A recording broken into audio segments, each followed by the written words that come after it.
দর্শক, আজকে রাজনীতিতে আমাদের সঙ্গে আছেন লন্ডনে বাংলাদেশ হাই কমিশনের প্রেস মিনিস্টার আকবর হোসেন, আমাদের সঙ্গে আছেন বিএনপি দলীয় সাবেক এমপি নীলোফার চৌধুরী মনি, আমাদের সঙ্গে যুক্তরাষ্ট্রের হাওয়ার্ড বিশ্ববিদ্যালয়ের সহকারী অধ্যাপক ডক্টর মির্জা গালিব আছেন। ডক্টর মির্জা গালিব, নির্বাচন শুধু জনগণ দিয়ে নয়, প্রশাসনকে অবশ্যই আমাদের যার যার নির্বাচনী এলাকায় প্রশাসনের যারা আছে তাদের সবাইকে আমাদের আন্ডারে নিয়ে আসতে হবে।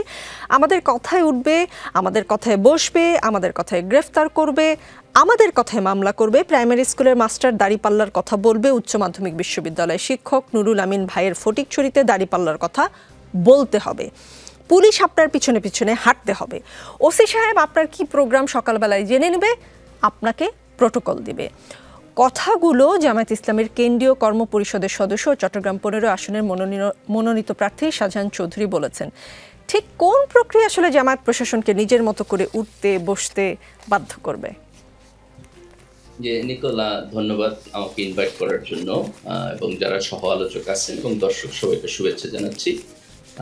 শাহজাহান চৌধুরী সাহেব খুব সম্ভবত গতকালকে এই বক্তব্যটি দিচ্ছেন। তো প্রাইমারিলি আমি যে কমেন্টটা করব সেটা হলো যে ওনার এই বক্তব্য অগ্রহণযোগ্য।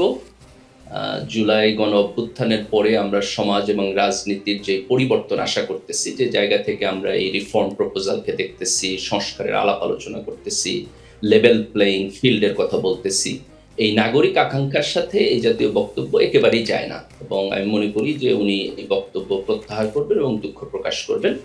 তবে ওনার দিক থেকে একটা ব্যাখ্যা দেওয়া হয়েছে। আমি যদি ওনার বক্তব্য ঠিকঠাকভাবে দেখি, উনি যেটা বলতে চেয়েছেন ওনার ব্যাখ্যায় সেটি হলো যে উনি মিন করছেন আমাদের রাজনীতিতে আপনার বিগত ফ্যাসিস্ট এস্টাবলিশমেন্ট এবং তার সাপোর্ট হিসাবে আপনার আমাদের পার্শ্ববর্তী দেশের যে এস্টাবলিশমেন্ট ছিল তারা নির্বাচনকে ইনফ্লুয়েন্স করতে পারেন, এবং এই ইনফ্লুয়েন্সের বিপক্ষে প্রশাসন যাতে হচ্ছে আপনার বিগত সরকারের কোনো পরিকল্পনা থাকলে সেটা বাস্তবায়ন না করে জনগণের পক্ষে কাজ করেন, এটা উনি মিন করতে চাইছেন। কিন্তু আপনি যদি ওনার শব্দ চয়ন দেখেন, বক্তব্যগুলো তো খুবই স্পষ্ট। এই বক্তব্য দিয়ে এই ব্যাখ্যা পুরোপুরি অ্যাগ্রি হয় না।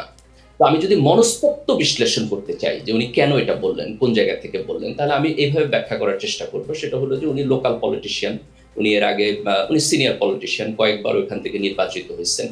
তো আমার বোধ হয় যে ওনার যে রিয়ালিটি, আপনি জানেন যে আমাদের দেশের নির্বাচন ব্যবস্থায় প্রচুর টাকা খরচ করতে হয়, নির্বাচন ব্যবস্থায় প্রশাসন একটা বড় ভূমিকা পালন করে। তো আমার মনে হয় যে ওনার ফার্স্ট হ্যান্ড এক্সপেরিয়েন্সে উনি লেভেল প্লেইং ফিল্ড এক্সিস্ট করে, এটা যে আমরা মনে করি থিওরিটিক্যালি, উনি ওনার প্র্যাকটিক্যাল জায়গাতে দেখেন যে এটা এক্সিস্ট করে না। যেহেতু এটা এক্সিস্ট করে না, তাহলে প্রশাসনকে যদি আপনি সিগনিফিকেন্টলি ইনফ্লুয়েন্স করতে না পারেন তাহলে আপনি নির্বাচনে জিততে পারবেন না। এটা বোধহয় ওনার পার্সোনাল এক্সপেরিয়েন্স। এবং আপনি খেয়াল করবেন ওনার বক্তব্য উনি বলছেন যে আমি দেশের কথা বলতেছি না, আমি লোকালিটির কথা বলতেছি। তো সেই জায়গা থেকে আকাঙ্ক্ষাটা কেন প্রবলেমেটিক এই কারণে, আমরা কি চাই? আমরা চাই যে প্রশাসন নিরপেক্ষ হবে, আমরা চাই রাজনীতি নিরপেক্ষ হবে। যদি এইটা অনিরপেক্ষ হয় তাহলে এটাকে আরো অনিরপেক্ষ বানাইয়া দলীয় সুযোগ সুবিধা নিয়ে যে রাজনীতি, এটা তো আমাদেরকে দিন দিন খারাপের দিকে নিয়ে যাবে। তাহলে আমরা জুলাইয়ের পরিবর্তনের মধ্য দিয়ে যেটা চাইতেছি সেই আকাঙ্ক্ষার সাথে ওনার এই বক্তব্য কমপ্লিটলি কন্ট্রাডিক্ট করে। এবং আমার মনে হয় যে উনি যদি এটা মেইন করতে না চান তাহলে ওনাকে খুব ক্লিয়ারলি এই বক্তব্য উইথড্র করা উচিত। জি, কিন্তু জামাতের পক্ষ থেকে বলা হচ্ছে যে বক্তব্যটি এত যে আলোচনা সমালোচনা হচ্ছে বক্তব্যটি নিয়ে, এটি একান্তই তার ব্যক্তিগত বিষয়।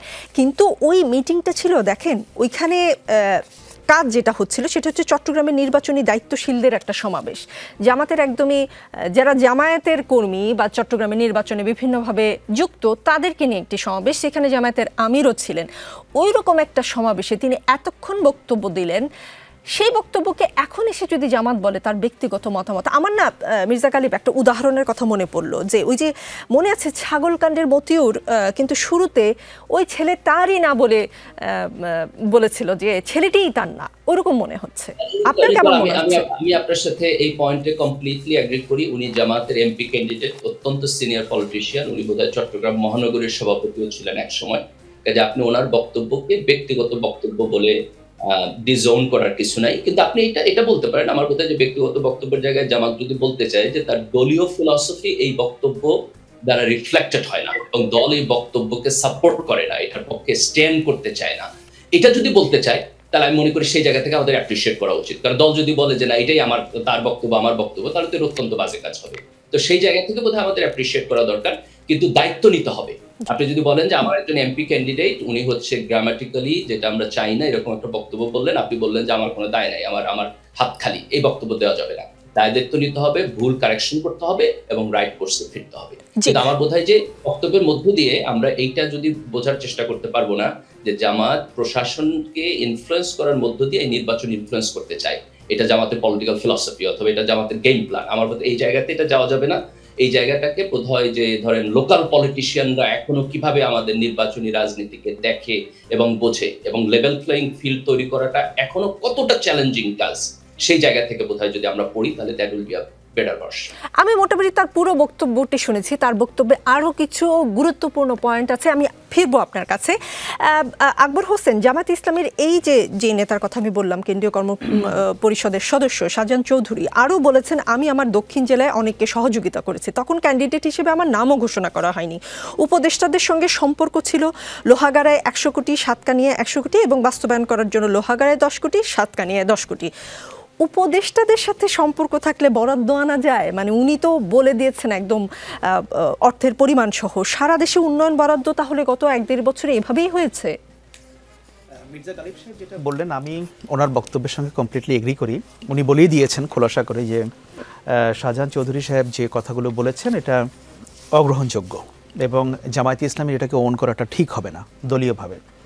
এবং একই সঙ্গে আমি এটাও মনে করি যে দেখুন নির্বাচন এগিয়ে আসছে, আমরা যদি এখনকার থেকে সময়টা ধরি আর মনে হয় 2-2.5 মাসের মধ্যেই ইলেকশন হয়ে যাওয়ার কথা, প্রধান উপদেষ্টার যে ঘোষিত সময়সীমা, এই সময়ে কোনো প্রার্থীর বা যারা সম্ভাব্য প্রার্থী বা রাজনৈতিক দল তাদের এমন কোনো বক্তব্য দেওয়াটা ঠিক হবে না যেটা সমালোচনা, সংশয় এবং সন্দেহ তৈরি করতে পারে। This is very clear. আর এখন পাওয়ারে আছে, রাষ্ট্র পরিচালনা করছে একটা ইন্টারিম গভর্নমেন্ট। সেই সরকার কিভাবে নির্বাচনের লেভেল প্লেইং ফিল্ড তৈরি করবে সেটা সেই সরকার নিশ্চিত করবে এবং অফকোর্স সেটা তারা পলিটিক্যাল পার্টির সঙ্গে আলাপ আলোচনা করেই তারা সেটা করবেন। এবং এই রাজনৈতিক দলগুলোর বিভিন্ন বক্তব্য থাকতে পারে, XYZ তারা মনে করতে পারেন যে না লেভেল প্লেইং ফিল্ড নাই বা আমি সমান সুযোগ পাচ্ছি না, সেটা নিশ্চয়ই সরকার অ্যাড্রেস করবে, ইলেকশন কমিশন অ্যাড্রেস করবে। আর ডেভেলপমেন্ট অ্যাক্টিভিটির ক্ষেত্রে যেটা আপনি বললেন, এটা আমি ঠিক জানি না যে আসলে উনি যে কথাটা বললেন এটা কতটা, হ্যাঁ উনি দাবি করছেন যে উনি এটা নিয়ে এসছেন, উনি হয়তো এলাকায় একটা মাইলেজ নিতে চাচ্ছেন যে আমি এটা করে আমি এত কিছু করেছি, ব্যাপারটা সেরকমও হতে পারে। কিন্তু যদি সেরকম হয়ে থাকে ব্যাপারটা, তাহলে এটাও মনে হয় খুব একটা গ্রহণযোগ্য হবে না। এই জন্য হবে না যে দেখুন বাংলাদেশের উন্নয়ন কিন্তু বাংলাদেশের মানুষের চাহিদা, এটা সুষম বন্টন করা বিভিন্ন জায়গায় বা নিড বেসিস, যেখানে যেটা প্রয়োজন সেটা করা, এবং গণ অভ্যুত্থানের আকাঙ্ক্ষাটা কিন্তু ওইটাই ছিল। এবং আপনার যদি কোনো জায়গায় কোনো পশ্চাৎপদ এলাকা থাকে সেখানে বরাদ্দ বেশি দেওয়ার প্রয়োজন থাকে, নিশ্চয়ই সরকার সেটা বিবেচনা করবে। কিন্তু সেটার সঙ্গে আমার মনে হয় না যে নির্বাচনের কোনো যোগসাজশ বা একটা জিনিস আকবর সাহেব, এই প্রশ্নটা এই কারণে এসেছে, আপনার সাবেক কর্মস্থল বিবিসি এই তো 2 দিন আগে একটা রিপোর্ট করলো যে স্থানীয় সরকার উপদেষ্টা তার এলাকায় বরাদ্দ আমরা বেশি দেখি, তিনি ঢাকায় যে আসনে নির্বাচন করতে ইচ্ছুক সেখানে বরাদ্দ বেশি। এনসিপির বাকি 2জন প্রার্থী, যেখানে তাসনিম যারা একটি আসনে বোধহয় তিনি প্রার্থী হবেন, সেই রকম 2টি আসনে ঢাকা শহরে বেশ বরাদ্দ এসেছে। তো উপদেষ্টাদের সাথে সম্পর্ক ভালো থাকলে যে বরাদ্দ বেশি পাওয়া যায় এটা তো আসলে মোটামুটি গণমাধ্যমগুলো প্রমাণ করেছে। এবং আজকে এই জামাত নেতাও বললেন যে উপদেষ্টাদের সাথে সম্পর্কের কারণে তিনি বরাদ্দ নিতে পেরেছেন। তাহলে বরাদ্দগুলো এভাবেই হচ্ছে। তাহলে দেখুন হয়তো আমরা যদি বাংলাদেশের 300 কনস্টিটিউয়েন্সি দেখি, শাহজাহান চৌধুরী সাহেব যেটা বললেন সেটা একটা, ওখানে তিনি যে দাবি করছেন, আর আপনি যে 2-3টা উদাহরণের কথা বললেন, এর বাইরেও তো আরও 290টা 295টা আসন আছে। সব জায়গায় কি ওই চিন্তাভাবনা থেকে যাচ্ছে, নাকি ধরেন যেখানে বিশেষ কোনো প্রার্থী আছে তাদের জন্য সেরকম বিশেষ কোনো বরাদ্দ দেওয়া হচ্ছে কিনা, এগুলো আমার মনে হয় একটা প্রপার ইনভেস্টিগেশনের প্রয়োজন আছে। মিডিয়া অনেক সময় অনেক রিপোর্ট করছে, আমি মিডিয়া রিপোর্টকে খারিজ করে দিচ্ছি না, বাট যেহেতু প্রশ্নগুলো উঠছে এবং আমার মনে হয় যে এগুলো নিয়ে একটা চুলচেরা বিশ্লেষণ হওয়া দরকার। আসলে প্রশ্নগুলো কেন উঠছে, যে জায়গায় বাড়তি বরাদ্দ দেওয়া হচ্ছে বলে অভিযোগ আসছে বা একটা নির্বাচনী রাজনীতি থাকতে পারে, পরিষ্কার করতে পারে। যেহেতু গণমাধ্যমে এগুলো নিয়ে প্রশ্ন তুলছে, সরকার কেন পরিষ্কার করছে না? না এখন দেখুন সরকারের, আপনার তো যদি এটা বড় আকারের অভিযোগটা আসতো, আপনি 1টা 2টা 3টা আসন নিয়ে বলছেন, আজকে যদি 20টা 30টা আসন নিয়ে আপনি যদি একটা ট্রেন্ড দেখেন যে কোনো পার্টিকুলার পলিটিক্যাল পার্টিকে জেতানোর জন্য বা সিলেক্টেড কিছু ক্যান্ডিডেটসকে জেতানোর জন্য আপনি যদি এটাকে একটা প্রবণতা হিসেবে দেখেন, তাহলে পরে আপনি সেটা নিয়ে হয়তো বড় আকারের অভিযোগ তুলতে পারবেন। আমি বলছি যে দেখুন, এই ধরনের ঘটনা একটা হওয়া উচিত না, কিন্তু আমি যেটা বোঝানোর চেষ্টা করছি যে প্রবণতাটা কি, ট্রেন্ডটা কি সাপোর্ট করে, ট্রেন্ডের মাধ্যমে কি বোঝা যায় যে হ্যাঁ এটার মাধ্যমে এই জিনিসটা করার চেষ্টা করা হচ্ছে, তাহলে পরে সেটা নিয়ে আশঙ্কার জায়গা আছে এবং সেটা ক্লিয়ার করা উচিত বলে আমি মনে করি। জি, জামাত নেতার আরেকটা কথা নিশ্চয়ই আপনি খেয়াল করেছেন, তিনি বলেছেন ওসি সাহেব আপনার কি প্রোগ্রাম সকালবেলায় জেনে নেবে আর আপনাকে প্রোটোকল দিবে। তো বিএনপি, এনসিপি বা অন্য কোনো দলের নেতারাও যদি একই এলাকায়, লোকাল পলিটিক্সের কথা মির্জা গালিব বললেন, লোকাল পলিটিক্স এইরকমই যে সকালবেলা নেতা কোথায় যাবেন ওসি সাহেবকে বলা হয় এবং প্রোটোকল চাওয়া হয়। তো মাঠে ধরেন বিএনপিও আছে, এনসিপিও আছে, 3 দল থেকে বা আরো কিছু দল থেকে যদি প্রোটোকল চাওয়া হয়, এক ওসি আসলে কয়জনকে প্রোটোকল দিবে? সরকার থেকে কি কোনো প্রায়োরিটি লিস্ট তৈরি করে দেওয়া হয়েছে, ওসিদেরকে বলে দেওয়া হয়েছে? আমি সেরকম কিছু জানি না, কারণ আমি যেহেতু অ্যাডমিনিস্ট্রেশনে কাজ করি না, ওই নলেজও আমার নেই। কিন্তু আমি জেনারেল সেন্সে যেটা বলতে পারি, দেখুন যে মির্জা গালিব সাহেব প্রথমে যেটা বলেছেন আমি সেটাকে আবার একো করব। যদি এই ধরনের কোনো কথা উনি বলে থাকেন বা বলেছেন বলেই বলা হচ্ছে, এটা অগ্রহণযোগ্য। এবং আবারও বলছি, ক্ষমতায় কিন্তু একটা ইন্টারিম গভর্নমেন্ট, যাদের মাধ্যমে নির্বাচন পরিচালনা হবে, এটা তাদের দায়িত্ব কোথায় সিকিউরিটি এনশিওর করতে হবে, কোথায় প্রোটোকল এনশিওর করতে হবে, কিভাবে লেভেল প্লেইং ফিল্ড তৈরি করতে হবে। এটা কোনো একজন প্রার্থী বা কোনো একজন ব্যক্তি একটু উনি এলাকায় একটা মাইলেজ নেওয়ার জন্য বলে দিলেন, ব্যাপারটা ওইভাবে কাজ করবে না এবং এটা করার কথাও না। জি, নীলুফার চৌধুরী মনি, জামাত নেতা শাহজাহান চৌধুরী খুব গুরুত্বপূর্ণ অনেক কথা বলেছে। তার মধ্যে একটা কথা বলেছেন তিনি, জনগণের মাঝে একটা প্রশ্ন, জামায়াতে ইসলামীতে প্রধানমন্ত্রী কে হবে? জামায়াতে ইসলামীতে ডজন ডজন প্রধানমন্ত্রী হওয়ার যোগ্যতা রাখে। তিনি বলেছেন ডক্টর শফিকুর রহমান যোগ্য প্রধানমন্ত্রী হবেন, তিনি আন্তর্জাতিকভাবেও বেশ খ্যাতিসম্পন্ন। নীলুফার চৌধুরী মনি, আপনারা কি জানেন আপনারা ক্ষমতায় আসলে আসলে প্রধানমন্ত্রী কে হবেন? তারেক রহমান? কিন্তু তারেক রহমান তো আসলে এখনো দেশেই আসেননি।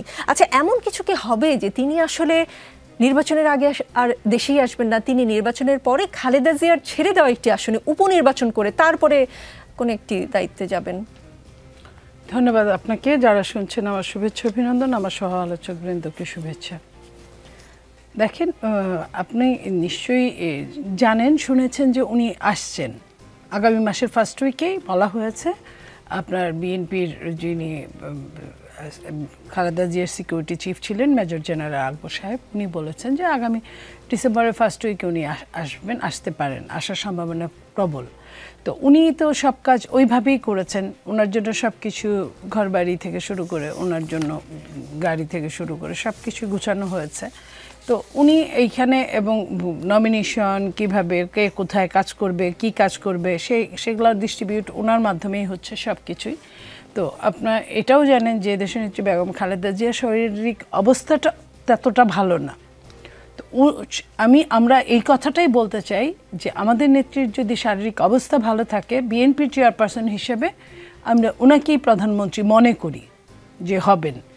যদি উনি না পারেন, দেন অ্যাক্টিং চেয়ারম্যান উনি হতে পারেন, বা দল অন্য কাউকে চিন্তা করতে পারেন, স্থায়ী কমিটির মাধ্যমে ডিসিশনে আসতে পারেন কে হবে।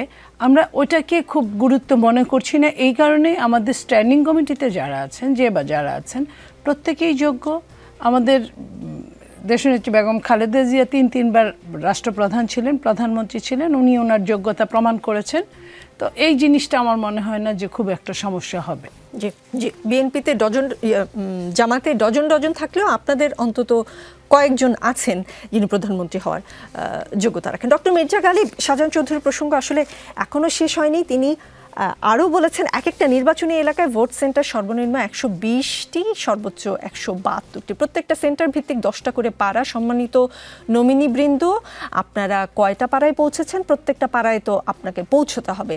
আর করুণ সুরে আমার মা বোনদের চোখ থেকে পানি বের করতে হবে। ইনশাল্লাহ এভাবে যদি করেন, আল্লাহ আমাদেরকে কবুল করুন। তিনি বলেছেন আমাদেরকে বলতে, মানে তার ভাষায় আমাদেরকে বলতে, আল্লামা হযরত দেলোয়ার হোসেন সাঈদীর কথা, সমস্ত এলাকায় এটা কোনো সাংগঠনিকভাবে প্রোটোকলের ব্যাপার না। সাঈদী সাহেবের প্রতি তৌহিদি জনতা যে আবেগ, এই আবেগটা আগামী নির্বাচনে আপনাদেরকে কাজে লাগাতে হবে। আপনারা বলবেন ভোট সেন্টারে ছোট ঘরের মধ্যে আপনারা একটু সাঈদী সাহেবের চেহারাটা খেয়াল করবেন, এই কথাটা বলতে পারবেন না। ভোট দিতে যাবেন, আল্লামা সাঈদী হযরত সেখানে উপস্থিত থাকবে, তার চেহারাটা একটু খেয়াল করবেন। অন্য মার্কায় ভোট দিতে পারবেন না, সাঈদী সাহেবের দাড়িপাল্লা মার্কায় আপনাকে ভোট দিতে হবে। এই কথা যদি মহিলাদেরকে বলেন, একটা ভোটও বাইরে যাবে না। আর আমার নমিনি ভাইদেরকে বলবো একটু চোখের পানি ফেলান, জনগণের কাছে কান দেন। মানে তাহলে প্রশাসনকে নিজেদের আন্ডারে আনতে হবে আর মা বোনদের কান দিতে হবে। এইটাই কি জামাতের আসলে বিজয় ছিনিয়ে নেওয়ার ফর্মুলা কিনা? কারণ এটা আমি আবারও বলছি, জামায়াতের নির্বাচনী মানে জামায়াতের একটি সমাবেশ ছিল এখানে, এটা কিন্তু পাবলিক কোনো সমাবেশ ছিল না। কোনো না কোনোভাবে মিডিয়ায় খবরগুলো আসাতেই কি আমরা এগুলো জানতে পারলাম? আসলেই কি জামায়াতের স্ট্র্যাটেজি এরকম কেঁদে কেটে ভোট চাওয়া? না, আমি এই পুরো বক্তব্যটাকে দেখব হচ্ছে শাহজাহান চৌধুরী সাহেবের ব্যক্তিগত বক্তব্য হিসাবে। আপনি এটাকে এভাবে পড়তে পারেন, উনি এর আগে বেশ কয়েকবার ইলেকশনে জিতে আসছেন, উনি ভেটেরান, উনি বাংলাদেশের ইলেকশন পলিটিক্স এবং মানুষের সাইকোলজি খুব ভালোভাবে জানেন। তো সেই জায়গা থেকে আপনি যদি ভবিষ্যতে ধরেন নির্বাচনী রাজনীতিতে ইন্টারেস্টেড থাকেন, তাহলে ওনার সাইকোলজি ফলো করতে পারেন। আপনি মনি আপাতত রাজনীতি করেন, আমি জানি না উনি মনোনয়ন পাইছেন কিনা, যদি পান তাহলে ভবিষ্যতে এটা ট্রাই করতে পারেন। কিন্তু আমি যদি জামাতের ফিলসফির জায়গা থেকে দেখি, ধরেন যে জামাত যে রাজনীতি করে সে জায়গা থেকে না, এটা জামাতের মেইন স্ট্রিম রাজনৈতিক স্ট্র্যাটেজি না, জামাতের একটা খুব স্পেসিফিক পলিটিক্যাল ফিলসফি আছে। এবং আপনি যদি জামাতের আমির এবং নায়েবে আমিরকে দেখেন, ডক্টর শফিক সাহেব এবং হচ্ছেন ডক্টর আব্দুল্লাহ মোহাম্মদ তাহের, ওনারা খুব স্পষ্টভাবে কিছু 5 দফা কর্মসূচির কথা বলছেন। সেখানে ওনাদের প্রায়োরিটি এই দেশের শিক্ষা ব্যবস্থা, যাতে সন্ত্রাস চাঁদাবাজ না থাকে, মানুষের এমপ্লয়মেন্ট, ন্যায় বিচার, এভাবে খুব খুব খুব ক্লিয়ারলি ওনাদের প্রায়োরিটি এবং ওনারা কি কি করবেন সেটা বলছেন। যেমন ধরেন জামাত খুব স্পষ্টভাবে বলছে ওনারা নির্বাচিত হলে ট্যাক্স ফ্রি গাড়ি ওনাদের এমপিরা নেবেন না। ওনারা খুব স্পষ্টভাবে বলছেন যে সন্ত্রাস এবং চাঁদাবাজির এগেনস্টে ওনারা খুব স্ট্রেট ফরওয়ার্ড আপনার স্টেপ নেবেন।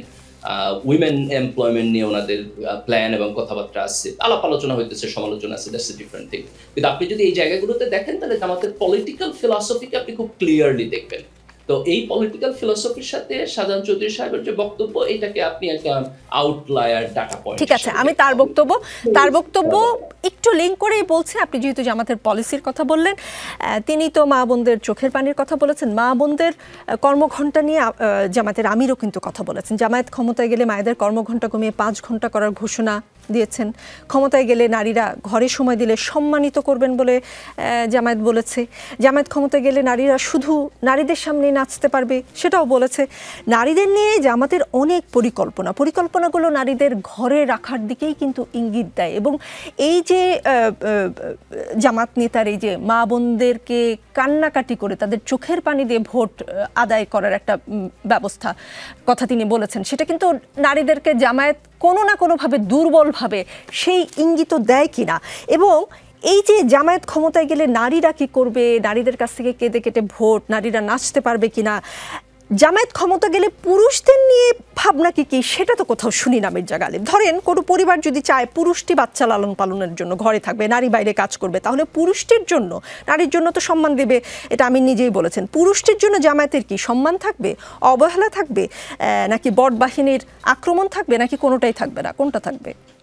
না নিকোল, এখানে প্রেমিসটা খুব সিম্পল। দেখেন যে আমরা তো পুরুষতান্ত্রিক সমাজের মধ্যে বসবাস করি, পুরুষরা এখানে ডোমিনেটেড। যেমন ধরেন আপনি দলগুলোর মনোনয়ন প্রক্রিয়া যদি দেখেন, দেখবেন আপনি ওভারওয়েলমিংলি হচ্ছে পুরুষ ক্যান্ডিডেট।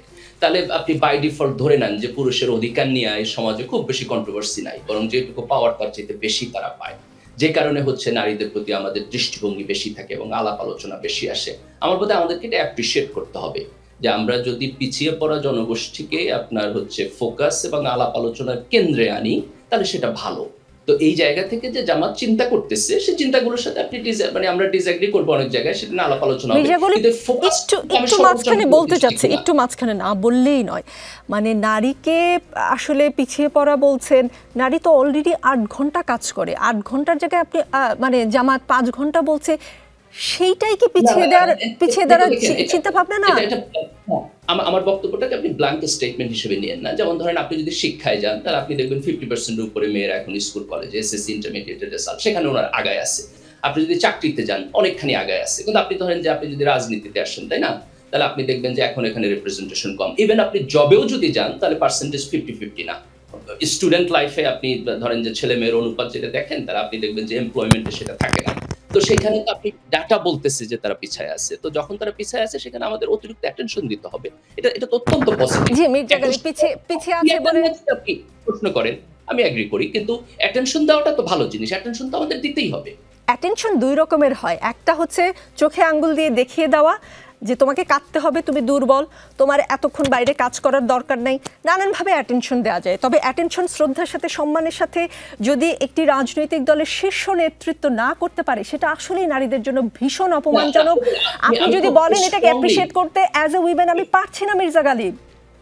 না, আমি একটা মিনিট বলি নিকোল। দেখেন, ডক্টর শফিক সাহেব যে প্রোগ্রামে 5 ঘন্টা কাজের কথা বলছেন, আপনি যদি ওনার বক্তব্যের ভিডিওটা যদি আবার দেখেন একটু কেয়ারফুলি, তাহলে আপনি একটা জিনিস অ্যাপ্রিশিয়েট করবেন, আমি পার্সোনালি অ্যাপ্রিশিয়েট করি। সেটা হলো যে এই যে এমপ্লয়মেন্ট মার্কেটে এসে আপনার নারীদের ফ্যামিলি এবং ওয়ার্কিং এনভায়রনমেন্ট, যেটাকে আমরা ধরেন যে মডার্ন লাইফে হচ্ছে আপনার ওয়ার্ক ফ্যামিলি ব্যালেন্স বলি, সেই মডার্ন লাইফে পুরুষও বাচ্চার দায়িত্ব নিতে পারে, পুরুষও ঘরে থাকতে পারে। আমি একটু শেষ করি নিকোল, আমি একটু শেষ করি প্লিজ। তো এই যে কনফ্লিক্টটা আছে, এই কনফ্লিক্টটা যে উনি চিন্তা করতেছেন এবং অ্যাড্রেস করতেছেন, আমাদেরকে এটা অ্যাপ্রিশিয়েট করতে হবে।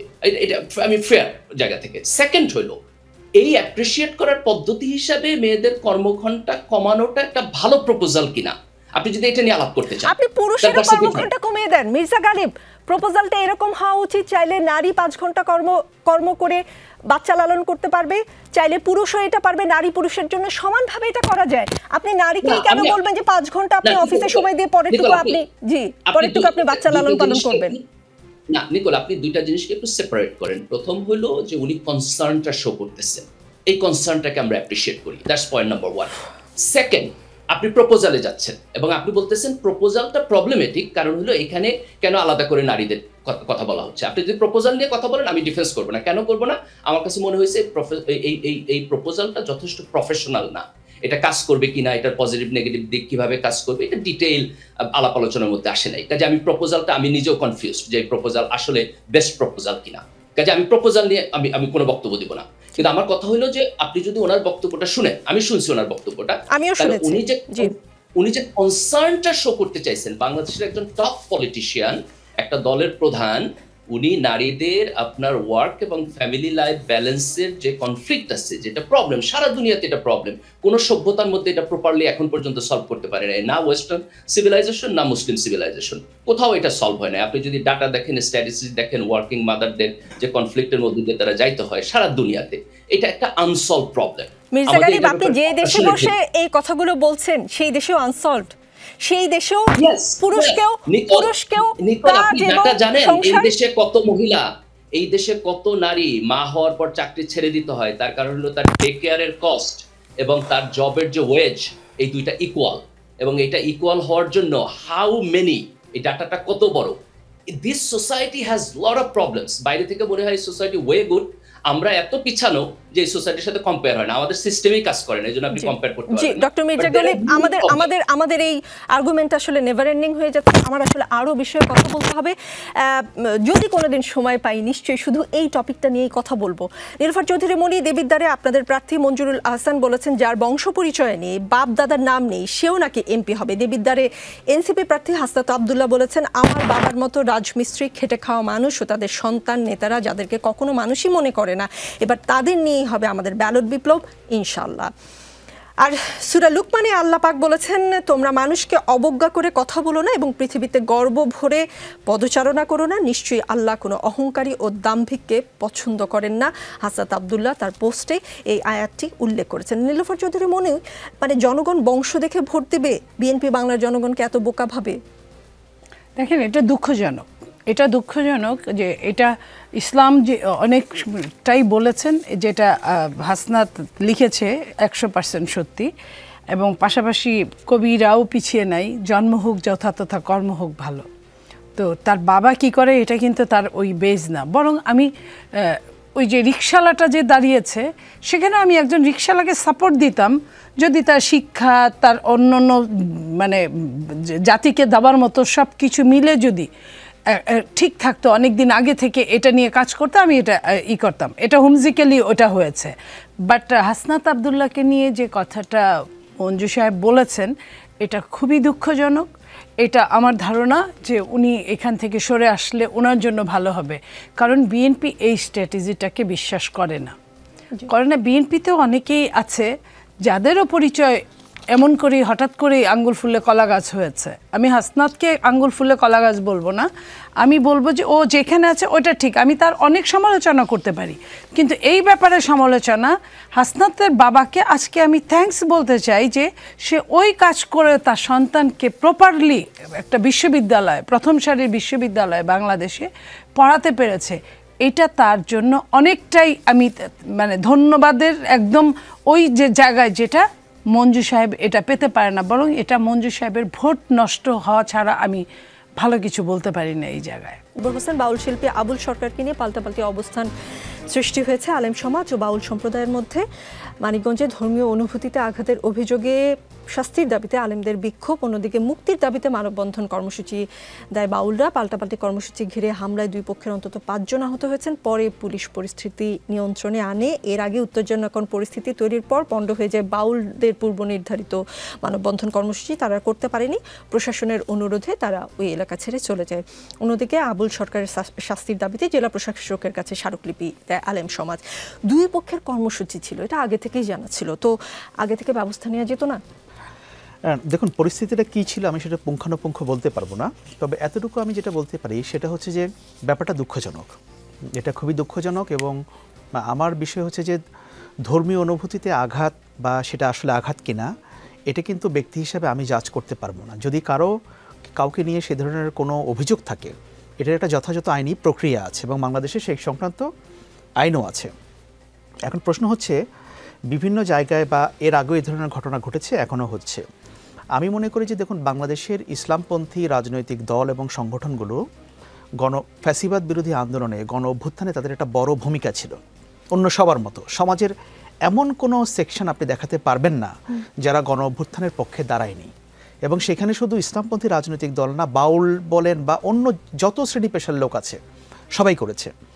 এখন প্রশ্ন হচ্ছে যে যারা জুলাই গণ অভ্যুত্থানকে ধারণ করবে তাদের কিন্তু মনে রাখতে হবে যে এমন কোনো কাজ করা আমাদের উচিত হবে না যে জিনিসটার মাধ্যমে সমাজে একটা বিশৃঙ্খলা তৈরি হতে পারে, যে জিনিসের মাধ্যমে আমরা আন্তর্জাতিকভাবে হেয় হতে পারি এবং যে জিনিসের উত্তর দেওয়া আমাদের জন্য কঠিন হয়ে যেতে পারে। সুতরাং জুলাই অভ্যুত্থানের যে স্পিরিট, এই জিনিসটা সবাইকে মাথায় রেখে কাজ করতে হবে, এটাই আমি মনে করি। জি, এই ঘটনায় সম্ভবত উপদেষ্টা মাহফুজ আলম একটি পোস্ট দিয়েছেন, মজলুম জালিম হচ্ছে, ফ্যাসিবাদ বিরোধীরা ফ্যাসিবাদী হচ্ছে। পুরো পরিস্থিতি হতাশা ও ক্ষুব্ধতার। জুলুমকে ইনসাফ দিয়ে, সহিংসতাকে দরদ দিয়ে প্রতিস্থাপন না করে যারা নতুন মাত্রার জুলুম ও সহিংসতা করে বেড়াচ্ছেন তারা ফ্যাসিবাদের পুনর্জাগরণের জন্য দায়ী থাকবেন। অনেকটা আপনার কথার ইকো মনে হচ্ছে। সমাজের রাষ্ট্রের চিন্তা ও আচারের বৈচিত্র্যকে বাধাগ্রস্ত করলে ফ্যাসিবাদ পুনঃপ্রতিষ্ঠিত হবে এবং জুলাই বিপ্লব ব্যর্থ হবে। তাসাওয়াফপন্থী, ফকির, বাউল সহ সকল ভিন্ন মতাবলম্বীদের উপর সাধারণের জুলুম বন্ধ হোক। প্রশ্ন দুইটা, আসলে উপদেষ্টার কাজ কি ফেসবুকে হতাশা ব্যক্ত করা? দ্বিতীয় প্রশ্ন, তিনি কি এই পোস্ট কয়েক ঘন্টা পর ডিলিট করে ফেলবেন? এটা আমি বলতে পারবো না, কারণ আমাকে প্রায় আসলে ওনার সম্পর্কে জিজ্ঞেস করা হয় বিভিন্ন। আমি আবারও বলি যে আমি ওনার মুখপাত্র নই। আপনি সরকারের অংশ। আমি সরকারের অংশ হলে আমি আসলে I am not part of the administration, আমি আসলে দেশের বাইরেই থাকি। সো আমি যেটা বলছি যে আপনারা যতটুকু দেখছেন আমিও ততটুকুই দেখছি, এবং এগুলো নিয়ে যে অ্যাডমিনিস্ট্রেটিভ স্টেপস কী আছে সেটা নিয়ে আমার খুব একটা মানে গভীরভাবে ধারণা নেই। তবে আমি ওনার স্ট্যাটাসটা দেখেছি, কোনো পত্রিকাটা ক্যারি করেছে, উনি কিন্তু ওই ঘটনাটাকে মিন করেননি, বাট উনি যে সময়টাতে দিয়েছেন বা যা কিছু লিখেছেন বোঝা যাচ্ছে যে হয়তো সেটা হতে পারে। কিন্তু এটা যদি উনি বলে থাকেন এটা উনি ভুল বলেননি বলে আমার কাছে মনে হচ্ছে, কারণ ওই যে মজলুম কখনো জালিম হয়ে উঠতে পারবে না, এটা হওয়া উচিত না। কারণ যদি আপনি সত্যিকার অর্থে বাংলাদেশ থেকে ফ্যাসিবাদকে বিতাড়িত করতে চান, এটা একটা বহু মত বহু পথের দেশ। এখানে আমরা ধর্মীয়ভাবে কোনোটা ইসলাম যা মুসলমানরা সংখ্যাগরিষ্ঠ, কিন্তু এখানে আমাদের অন্য ধর্মের লোকও আছে, সেটা যত ক্ষুদ্রই হোক তাদেরকে আমাদের প্রোটেক্ট করতে হবে। এখানে ভিন্ন মতাবলম্বী আছে, আপনার সঙ্গে আমার মত নাও মিলতে পারে, কিন্তু আপনি যদি বড় আকারে গণ অভ্যুত্থানের মানে বিপক্ষের শক্তি না হন, কিংবা আপনি যদি হত্যাকাণ্ডে অংশগ্রহণ না করেন বা হত্যাকাণ্ডকে আপনি সাফাই না গান বা হত্যাকাণ্ডকে নানাভাবে উৎসাহিত না করেন, আমার তো এই মতগুলোকে আমার অ্যাকোমোডেট করতে হবে। আমরা তো সেরকম একটা রাষ্ট্র চাই, গণ অভ্যুত্থানের স্পিরিট কিন্তু ওইটা। আমার ধারণা যে মাহফুজ আলম সাহেব ওই জিনিসটাকেই উনি বোঝাতে চেয়েছেন। যদি সেটা তিনি বুঝিয়ে থাকেন, আমার মনে হয় যে উনি ওনার দিক থেকে উনি সঠিক আছেন। আচ্ছা, উনি ওনার দিক থেকে সঠিক আছেন। আপনি বলছেন মজলুম জালিম হচ্ছে, ফ্যাসিবাদ বিরোধীরা ফ্যাসিবাদী হচ্ছে, পুরা পরিস্থিতি হতাশা ও ক্ষুব্ধতার। একজন উপদেষ্টার কাজ কি হতাশা ও ক্ষুব্ধতা প্রকাশ করা কিনা? কারণ এই ঘটনা এমন না যে হুট করে হয়ে গিয়েছে। বাউলকে, আবুল সরকারকে অ্যারেস্ট করা হয়েছে, তারপরে দুই পক্ষই আসলে আগে থেকেই কর্মসূচি ঘোষণা করেছে। এইরকম একটা অবস্থা যে হতে পারে, এইটা সরকার আসলে আগে থেকে ধারণা করতে পারবে না, সেই সরকার লইয়া আমরা কি করিব, সেটাও একটা প্রশ্ন। আরেকটার সাথে প্রশ্ন করতে চাই, অভ্যুত্থানের আগেও তৌহিদি জনতা ব্যানারে দেশের বিভিন্ন জায়গায় কর্মকাণ্ড হয়েছে, কিন্তু 5ই আগস্টের পর দেখা যায় যে এই ব্যানারের ব্যবহার ব্যাপকভাবে দৃশ্যমান হয়েছে। গানের আসর বন্ধ করা, অভিনেত্রীদের শোরুম উদ্বোধনে বাধা দেওয়া, মাজারে হামলা সহ নানা রকম সহিংস কর্মকাণ্ডে এই ব্যানার বা নাম ব্যবহার করা হচ্ছে। এই তৌহিদি জনতা আসলে কারা? সরকার কি পয়েন্ট আউট করেছে, নাকি এটা এমন একটা ব্যানার যা ব্যবহার করলে ইসলামের পক্ষের লোক হিসেবে বিবেচনা করা হচ্ছে? এবং যেহেতু ইসলামের পক্ষের লোক হিসেবে ব্যবহার করা হচ্ছে, রাষ্ট্রীয় আইন কানুন মানে আসলে তাদের জন্য শিথিল হয়ে যাচ্ছে। এই প্রবণতাকে, ইসলামের ভাবমূর্তিকে যে ক্ষুণ্ণ করছে, সেটা কি সরকার দেখছে না? বা এই ব্যানারকে কি সরকারও কোনো না কোনোভাবে সমীহ করে কিনা? আচ্ছা, আপনি বলছেন যে সেই সরকার লইয়া কি করিব, এরকম একটা কথা বলেছেন। দেখুন, আজকে যে ঘটনাটা ঘটেছে এটা কিন্তু একটা পার্টিকুলার একটা জায়গায় ঘটেছে। এখন সরকারের তো অনেকগুলো অঙ্গ আছে, অনেকগুলো আছে। আমি বারবার যে জিনিসটার কথা বলি যে সরকারের পলিসিটা কি, সেটা হচ্ছে গুরুত্বপূর্ণ। এখন আপনি যদি সরকার বলতে সরকারের প্রধান উপদেষ্টা এবং উপদেষ্টা পরিষদকে বোঝান, সেটা একটা জিনিস, কিন্তু থানার ওসি পর্যন্ত যেখানে কাজ করে ওইটাও কিন্তু সরকারেরই অংশ। এখন সরকার যাদেরকে দায়িত্ব দিয়েছে আইন শৃঙ্খলা রক্ষা করার জন্য একেবারে গ্রাসরুট পর্যায়ে, এটা কিন্তু তার এখতিয়ার। সরকারের কেন্দ্রীয় পর্যায়ে কিন্তু আজকে ভুরুঙ্গামারিতে কি হচ্ছে এটা কিন্তু সরকারের জানবে হচ্ছে 2 ঘন্টা পরে। যদি কোনো ঘটনা সেখানে ঘটে থাকে, ইমিডিয়েটলি সেটা অ্যাড্রেস করবে কে? Local administration. সরকার তো লোকাল অ্যাডমিনিস্ট্রেশনকে বলে দেয়নি যে তোমরা এখানে হস্তক্ষেপ করো না বা তোমরা শান্তি শৃঙ্খলা রক্ষার জন্য কোনো দ্বিধা শো করো না, এরকম তো বলে নাই। সেটা তো সরকারের পলিসি না। সুতরাং মানে আপনি যখন বলছেন যে এই সরকার লইয়া কি করিব, অফকোর্স সরকারের ব্যাপারে হয়তো আপনার অনেক সমালোচনা থাকতে পারে। আপনার উত্তরটা আমি কেন নিইনি? আকবর হোসেন যেই ফেসবুকে মাহফুজ আলম সময় নিয়ে পোস্ট দিয়েছেন, সেই ফেসবুকে গত 24 থেকে ধরেন 48 ঘন্টা এটাই ঘটছে। এখন সেই ফেসবুকে যদি সরকার নজর না দেয়, সরকারের কাজ ভুরুঙ্গামারির আইন শৃঙ্খলা পরিস্থিতিও নিয়ন্ত্রণ করা। সেটা অবশ্যই করে, সেটা তো আমি তো অস্বীকার করছি না, সেটা করবে, যে কোনো জায়গাটা করবে।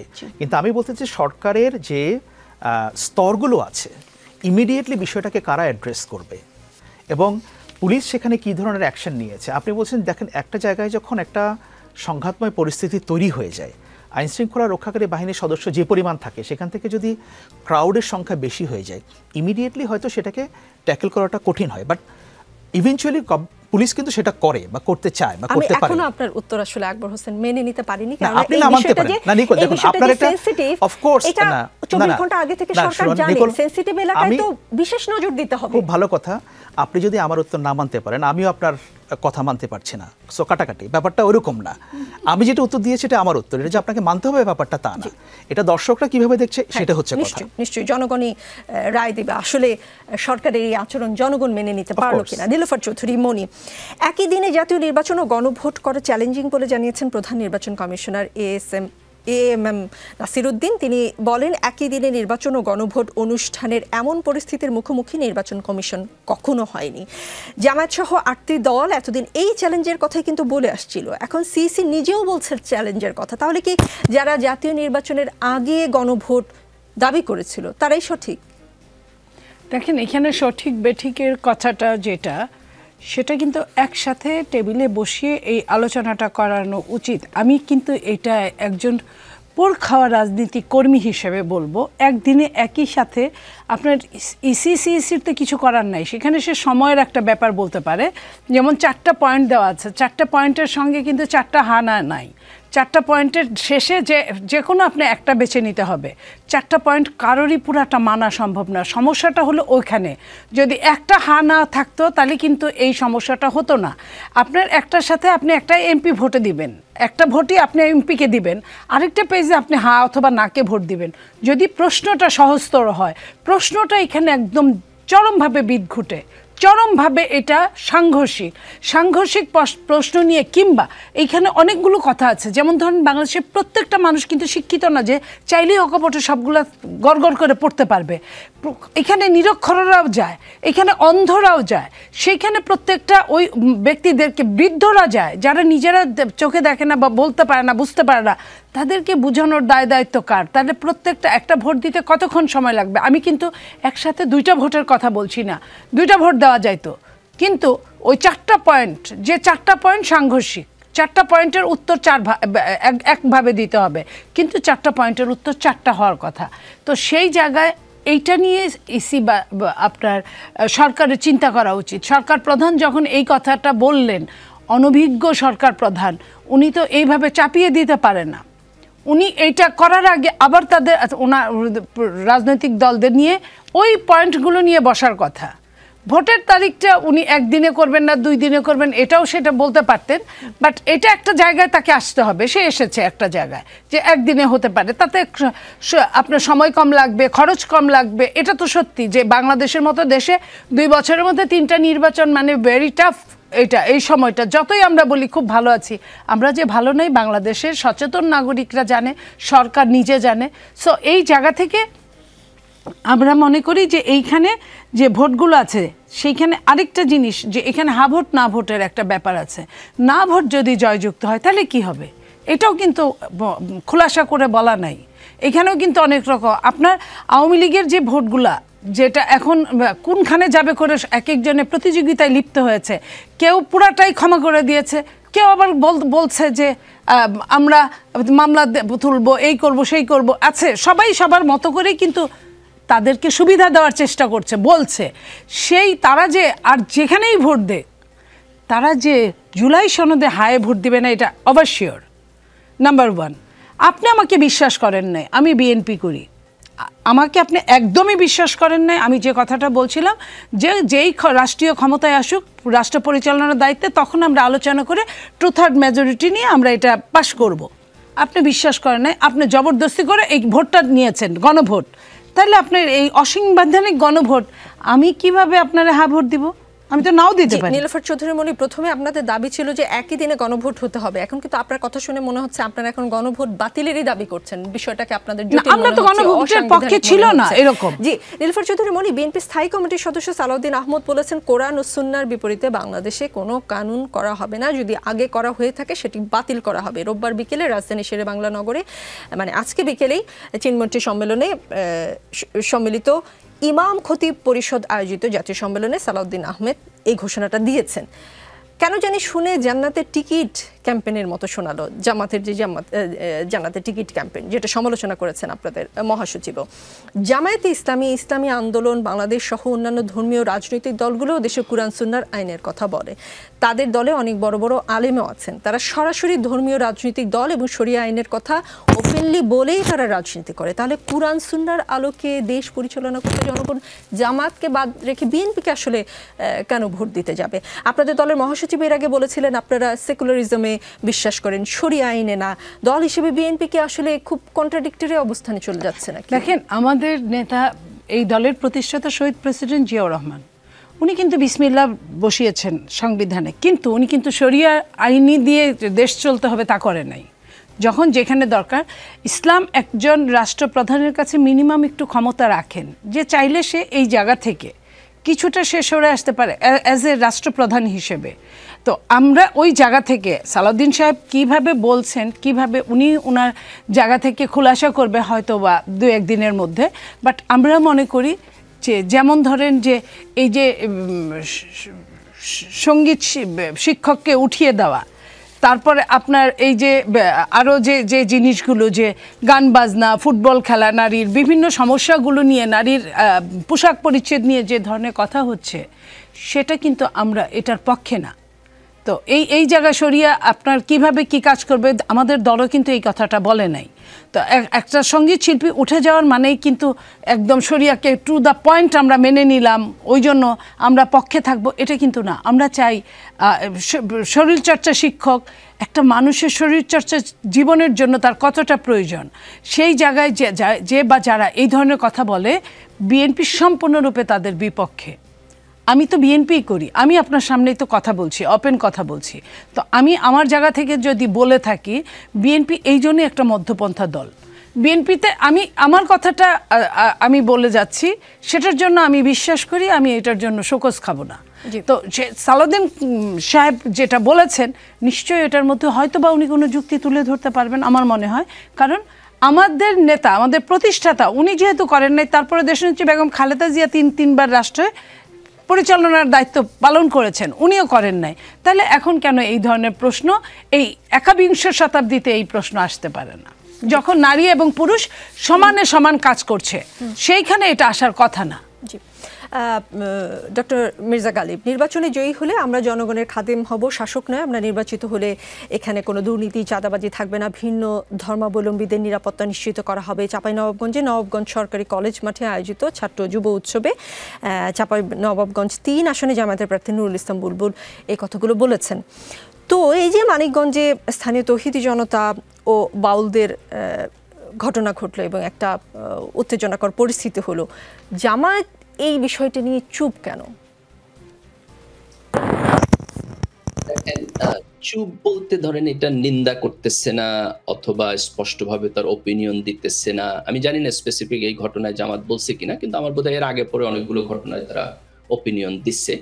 এই জায়গা থেকে আমি যদি জামাতের পজিশন বোঝার চেষ্টা করি, তাহলে অথবা মানিকগঞ্জে যে ঘটনা ঘটছে সেটাকে যদি আমি ব্যাখ্যা করার চেষ্টা করি, তাহলে দেখেন এখানে কয়েকটা জিনিস। একটা হলো যে সমাজে এবং রাষ্ট্রে ভিন্ন ভিন্ন ধর্মবিশ্বাসের মানুষ একসাথে বসবাস করে। তো তারা যদি একসাথে পিসফুলি বসবাস করতে চায়, তাহলে একজনের ধর্মবিশ্বাসের প্রতি আর একজনের রেসপেক্ট থাকতে হবে এবং পাবলিকলি কোনো ডেরোগেটরি মন্তব্য একজন আরেকজনের ব্যাপারে করবেন না।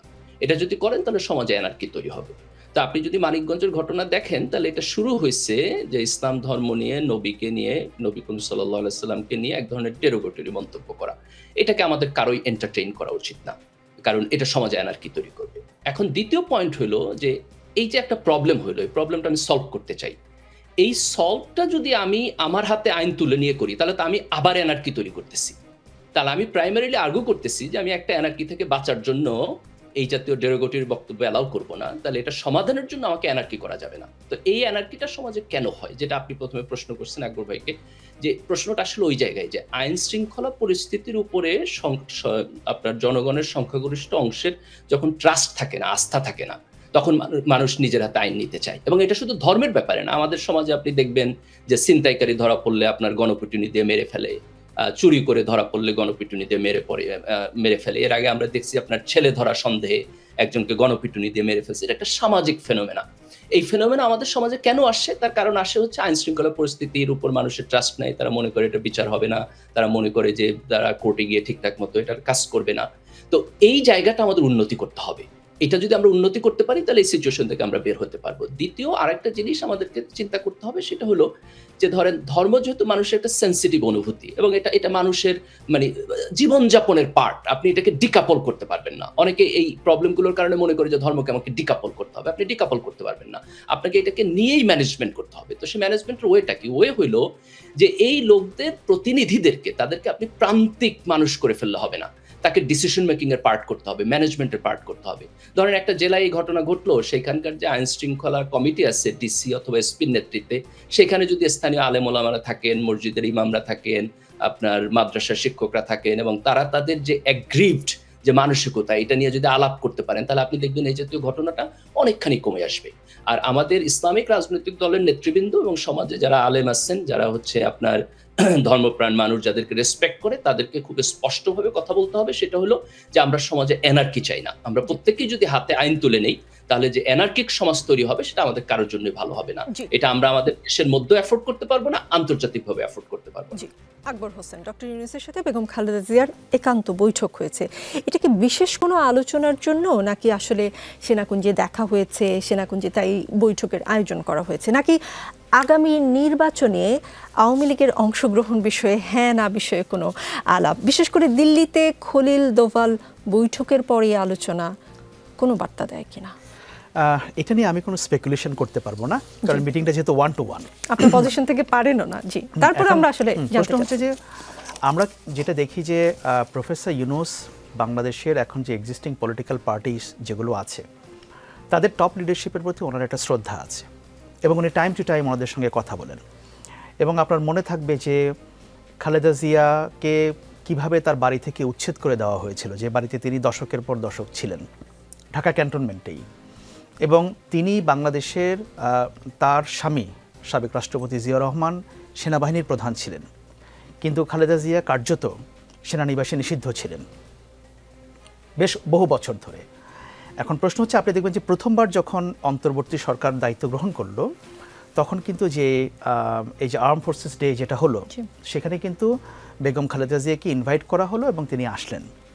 এবং বাংলাদেশে এখন যে রাজনৈতিক দলগুলো আছে, আমি সব রাজনৈতিক দলের কথাই বলবো, প্রফেসর ইউনূসের কথাই বলবো, বা তত্ত্বাবধায়ক অন্তর্বর্তী সরকারের প্রধান উপদেষ্টা, ওনারা হচ্ছেন এই মুহূর্তে আমাদের সিম্বল অফ ন্যাশনাল ইউনিটি।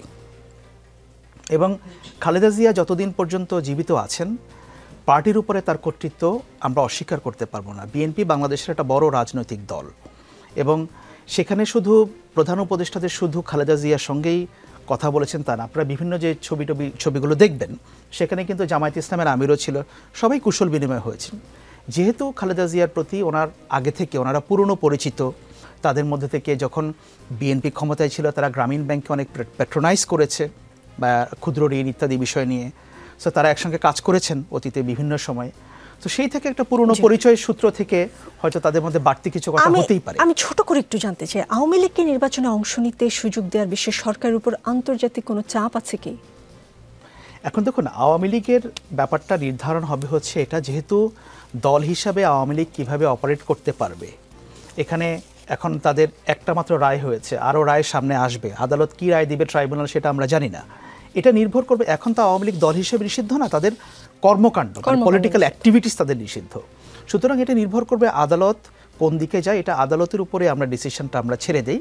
আর আওয়ামী লীগ নিয়ে আমাদের এখন অত বেশি চিন্তা না করার কারণটাই আমরা দেখি, কারণ দেখেন, একটা পলিটিক্যাল পার্টি বাংলাদেশে দেখবেন যে আওয়ামী লীগ হচ্ছে বাংলাদেশের একমাত্র পলিটিক্যাল পার্টি যারা দুইবার ক্ষমতাচ্যুত হয়েছে এবং দেশ থেকে পালিয়ে গেছে। আর কোনো পলিটিক্যাল পার্টি কিন্তু বাংলাদেশ ছেড়ে পালায় নাই। এরশাদকে যখন আপনি স্বৈরাচার বলছেন, সে এরশাদ ক্ষমতাচ্যুত হওয়ার পরে কিন্তু দেশেই ছিলেন, জেলখানায় ছিলেন, তো আপনি আর দেখাতে পারবেন না। এবং আওয়ামী লীগ হচ্ছে একমাত্র পলিটিক্যাল পার্টি যার গ্রাসরুট লেভেলের একজন কর্মী পর্যন্ত পালিয়ে গেছে। তো সেই দলকে নিয়ে আমাদের এখন এত বেশি মাথা না ঘামালেও চলবে, সামনে দিলগুলোই বলে দিবে যে তাদের ভবিষ্যৎ কি হবে। আরেকটা বিষয় একটু মাথা আমাকে ঘামাতেই হচ্ছে, আওয়ামী লীগ সরকারের শাসনামলে গুম নির্যাতনের ঘটনায় করা মানবতা বিরোধী অপরাধের পৃথক 2 মামলায় ক্ষমতাচ্যুত প্রধানমন্ত্রী শেখ হাসিনার পক্ষে রাষ্ট্রনিযুক্ত আইনজীবী হিসেবে সুপ্রিম কোর্টের জ্যেষ্ঠ আইনজীবী জেডাই খান পান্নাকে নিয়োগ দেওয়া হয়েছে। এর আগে যে মামলায় শেখ হাসিনার ফাঁসির রায় হলো, সেই মামলায় আইনজীবী দুর্বল ছিল এমন প্রশ্ন ওঠার পর কি সরকার আসলে সবল আইনজীবী নিয়োগ দিল কিনা, বা জেডাই খান পান্না নিজেও এর আগে শেখ হাসিনার মামলার আইনজীবী হওয়ার আগ্রহ দেখিয়েছিলেন, সেই কারণেই তাকে বেছে নেওয়া হলো, নাকি অন্তত রায়ের পর হেসে ফেলবেন না সেই কারণে আসলে তাকে নিয়োগ দেওয়া হলো? আর এবার কি আসলে আওয়ামী লীগ আদালতের উপর আস্থা রাখবে, সেই সম্ভাবনা বাড়লো আওয়ামী লীগ কিনা? আমার ধারণা কখনোই আদালতের উপর আস্থা রাখবেন না, সেটা জেডাই খান পান্না আইনজীবী হন আর যেই অন্য তাদের যে কেউই হন না কেন। প্রশ্ন সেটা না, প্রশ্ন সেটা হচ্ছে যে যেহেতু জেডাই খান পান্না সাহেব 5ই আগস্টের পর থেকে তিনি নানাভাবে আওয়ামী লীগের অনেক কিছু সাফাই গিয়ে উনি সেগুলোকে নর্মালাইজ করার চেষ্টা করছেন, কান্নাকাটি করছেন অনেক বিষয় নিয়ে। তো ঠিক আছে, এগুলো বাইরে বলা দরকার কি, উনি কোর্টে এসে দেখি উনি সেগুলোকে প্রমাণ করতে পারেন কিনা ওনার আর্গুমেন্টের মধ্য দিয়ে। এখন আপনি যখন একটা ডিফেন্স লয়ার নিয়োগ করবে রাষ্ট্র, মানে সেটা তারা যখন নিয়োগ করে, তাদের সঙ্গে আলাপ আলোচনার ভিত্তিতেই করতে হয়। উনি যদি এগ্রি না করতেন তাহলে তো ওনাকে এখানে নিয়োগ করা হতো না। এখন দেখা যাক উনি আদালতে কি আর্গুমেন্ট তুলে ধরেন। আর আপনি তো বলছেন গুমের কথা, গুমের বিষয়টা তো বাংলাদেশে এখন প্রমাণিত, এবং গুম কিন্তু একটা ইন্টারন্যাশনাল ক্রাইম, এটা কিন্তু একটা আন্তর্জাতিক অপরাধ বটে। সো দেখা যাক এবার আদালতে সেটা কিভাবে।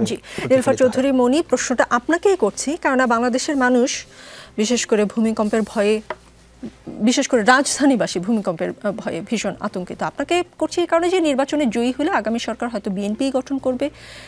ভূমিকম্প রোধ করতে আসলে বিএনপি যদি ক্ষমতায় যায়, সরকার গঠন করে, কি করবে? একটা অপশন, আমরা 3টা অপশন ভেবেছি আপনাদের জন্য। একটা অপশন হচ্ছে মোটা অঙ্কের টাকা খেয়ে অবৈধ ভবন নির্মাণের অনুমতি দেবে।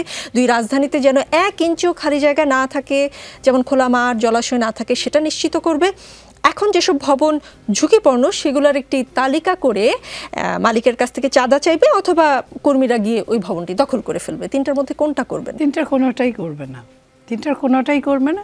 আমরা আশাবাদী যদি করে, যে যন্ত্রাংশ নাই, অনেক কিছু ক্ষতিগ্রস্ত ভবনগুলো এগুলা গুড়িয়ে ফেলাও হওয়া উচিত। এবং যেখানে রাস্তা নাই, রাস্তাগুলো কয়েকটা ভবন মিলে একটা মালিকানায় দিয়ে রাস্তাগুলা চওড়া করলে এবং সেইখানে ফ্ল্যাট সিস্টেম করে, বাড়ির বদলে ফ্ল্যাট সিস্টেম করে যদি নতুন আঙ্গিকে যদি বাড়ি বানানো হয় এবং সরকার যদি হেল্প করে, সে হেল্পের ব্যবস্থা করবে। জি, আরেকটা প্রশ্ন ছোট করে একটু উত্তর দিবেন। ফেনীতে মাথায় হ্যাট পরে বিস্তীর্ণ ধান খেতে দাঁড়িয়ে আলাউদ্দিন ক্রিকেট খেলার ধাঁচে দলীয় মনোনয়ন পুনর্বিবেচনার জন্য বিএনপি শীর্ষ নেতৃত্বের কাছে প্রতীকী আবেদন করেন।